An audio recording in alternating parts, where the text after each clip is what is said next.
Imagine a particle accelerator, not the size of a football stadium, but one that fits on a table. My colleagues and I have just published research showing this is possible. Right now, to get the intense X-rays needed to study drugs or human tissue.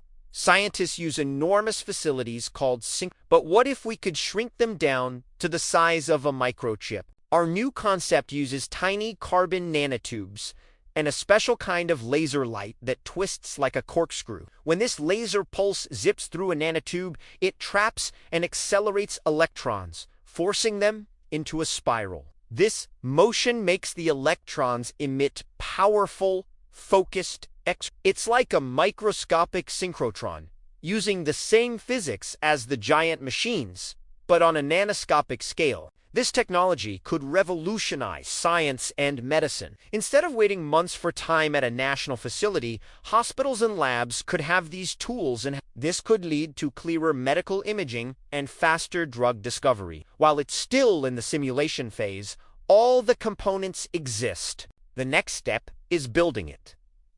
This could truly democratize science, putting world-class research tools in the hands of so many more people. Thanks for watching.